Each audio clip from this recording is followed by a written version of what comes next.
Bus drivers, we know that you are often the very first school system employee our children interact with each morning, and the very last person they see each day.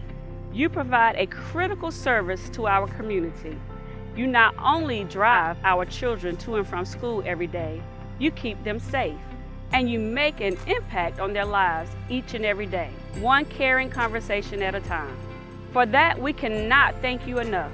We know that your job is challenging, making sure each student arrives at school and returns home safely at the end of the day. Some days that task may be even more difficult when dealing with the outside distractions or distractions on your bus. To help you keep yourself and your students safe, we'll show you ways to minimize safety concerns and hazards, how to be aware of your surroundings in and outside of your bus, and give you the tools to handle a situation that's starting to escalate. So let's spend the day walking, or shall I say, driving in your shoes. As a bus driver, you're usually one of the first people to show up to work in the morning and one of the last ones to leave in the evening. As you're pulling into the parking lot, look for anything suspicious or out of the ordinary. While still in your personal vehicle, drive around your bus, looking for anything out of place or signs someone has tampered with your bus. If possible, park in a well-lit area and report any burned out lights in the parking lot to your district office. If you're the first person to arrive, perhaps you may want to get another coworker to buddy up with, or wait for someone else to show up whenever possible before getting out of your car and starting your day. If anything in the parking lot or surrounding area causes you concern, wait for another person to arrive or call for help. If you fear for your safety, call 911 first. If everything looks okay, put on your WCPSS badge and start heading towards your bus. As you walk to your bus, look around and be aware of your surroundings. Before you get on the bus, look around it. Again, checking to see if anyone has tampered with the bus or if any of the doors or windows have been opened since you left it the night before.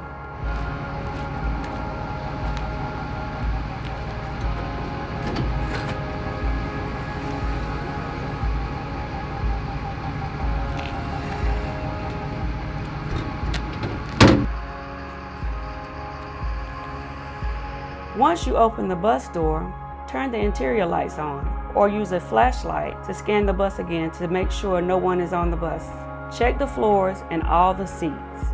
You never know when a cute critter might have found the perfect spot to cuddle up overnight, but they don't get a free ride on your bus.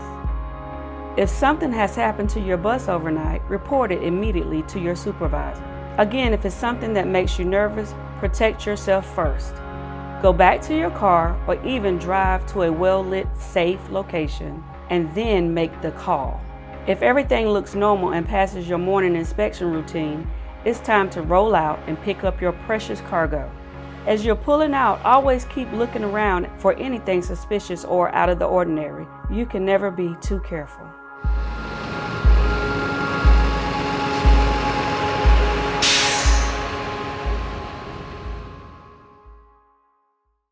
Most of your bus stops will be routine, and hopefully you'll get to see some smiley faces and maybe even get a fist bump or a high five.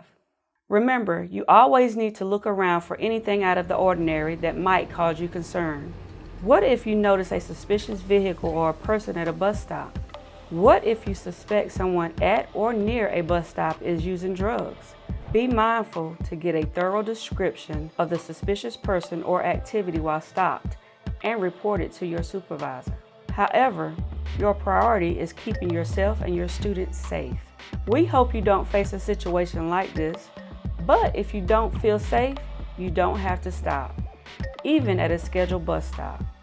Once you find a safe place to stop, call 911 if emergency assistance is needed. Next, make sure you call your supervisor for assistance. What if there's an upset or irate person at the bus stop? If you notice it before you get to the bus stop and you sense it could lead to a potentially dangerous situation, trust your judgment. And again, you don't have to stop at the bus stop. However, if you don't stop, be sure to notify your district office. If you're comfortable stopping, stay calm, professional, and don't feed into their anger. We want to de-escalate the situation by remaining calm, yet firm, and being informative. Listen briefly to their concern or complaint and tell them that you will pass the information along to the appropriate supervisor. Thank you, ma'am. I'm going to report that to my supervisor. You should also provide them with the orange card that has contact information for the transportation department. If the person does not stop or continues to escalate, explain you need to continue your bus route and politely close the door and drive away, even if they're still talking. Ma'am, I'm going to have to continue my route. Thank you for understanding. If the person managed to board your bus before you could pull away, ask them to step off the bus. Tell them it's illegal for them to be on the bus and it's being recorded on surveillance video. Ma'am, I'm going to have to ask you to step off the bus. You're being recorded. If you don't step off the bus, I'm going to have to call 911. If the person does not get off your bus, call 911 immediately. If the person gets off your bus, close your door and drive away. If you've already called 911, you can call them back and tell them the person got off your bus. You can either continue your route or wait for the police to arrive. Be sure to notify your supervisor about what happened. We may pursue legal action against that person. What about issues with students on your bus? We know they're not all smiling and giving high fives or fist bumps. Of course, anytime you hear a discussion between students start to escalate, attempt to stop it with a firm voice. Please, calm down. Get back in your seats. Remember, you're being recorded. If necessary, separate the students, even if it means you need to pull the bus over to keep the situation from escalating. But what if that didn't work, or it escalated too quickly, and now students are already fighting on your bus? If you feel comfortable and you think you can safely break up the fight, pull over and break it up. If you don't feel comfortable getting involved, immediately pull over in a safe location and secure your bus. Get up from your seat and call 911 to get help and try to manage the situation until police get there. If you're close to the school in the afternoon, you always have the option of turning around and driving the bus back to the school. Try to keep other students from getting involved, and again, remind everyone they're being recorded on surveillance cameras. When safe, report the incident to your supervisor and school administration so they can follow up for disciplinary actions. What do you do if the person a student wants to fight with is you? Again, remind them they're being recorded on the surveillance cameras. Do not mock their movements or do anything to further upset them. Remember, the goal is to de-escalate the situation. If it continues to escalate or you feel threatened, quickly stop the bus in a safe place and call 911, or direct other students on the bus to call 911. Try to keep 3 to 5 feet between you and the student, even if it means getting off the bus. Keep your hands and arms around your chest area in case you need to defend yourself. Always know your nearest escape route and don't let someone get between you and the exit. If attacked, you have the right to defend yourself, but only use the amount of force necessary to prevent injury and allow you to escape. Again, once the situation is over, make sure you report it to your supervisor. Now what should you do if you learn one of the students might have a weapon on the bus? First of all, stay calm, don't overreact, and maintain control of your environment. If possible, look for ways to defuse the situation. If there's no impending danger, you can stop the bus and ask the student if they have a weapon, if you feel comfortable and safe doing that. Do not try to grab a weapon or make any sudden movements. If you don't feel comfortable or safe, call 911, and again, you can always turn around and go back to the school. If a student is showing a weapon on your bus, pull over in a safe place and if necessary, evacuate your bus. Call 911 and get help immediately. Do your best to ensure the safety of all of the students in your care. Don't confront a student showing a weapon or further upset them. Again, do your best to stay calm, maintain control, and safely protect your students. Once you feel safe, make sure you notify your supervisor.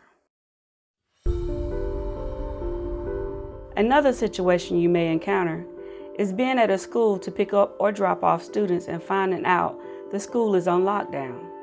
When you're notified a school is on lockdown, follow the instructions of emergency officials at the school. If emergency officials haven't arrived yet, drive your bus off campus. Go to a safe place away from the school, park, and call your supervisor for further instructions. If you have students on your bus, maintain order and try to keep the children calm. After all that, it's finally time for your day to end.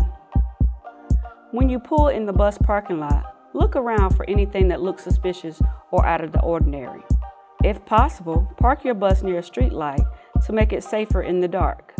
Before you open the bus door to leave, walk down the aisle to check all the seats and the floor for sleeping students, things left behind, or any items that may need to be reported to your supervisor. Secure your bus for the night. Put up the windows and make sure the compartments are latched. Not only will this keep your bus in better condition, it's also something quick and easy for you to look for in the morning to tell if anyone has tampered with your bus or entered it overnight. Before you get off the bus, look around the parking lot again for anything suspicious that would cause you concern. Make sure you close the bus door behind you. As you walk to your personal vehicle and even as you're driving out of the parking lot, continue looking around for anything suspicious. Whew. Spending the day in your shoes has really worn me out. What it all comes down to, though, is this. For many students, you're the first and last impression they have of school every day. We all want that to be a positive experience for both you and them. Your safety is the most important thing because their safety depends on your safety. You are the true first responder. Be prepared to lead in a crisis and follow your instincts. If something doesn't feel safe, call for help. Always look around and be aware of any suspicious behavior or activity. Recognize possible threats and be prepared to address them. Be familiar with and follow emergency operating plans and understand your role in an emergency. Know where your emergency equipment is located in your bus and how to use it. Have emergency contacts saved in your cell phone, including your supervisor and emergency numbers. Lastly, make sure your phone is charged. Safe travels, and remember, what starts here changes everything.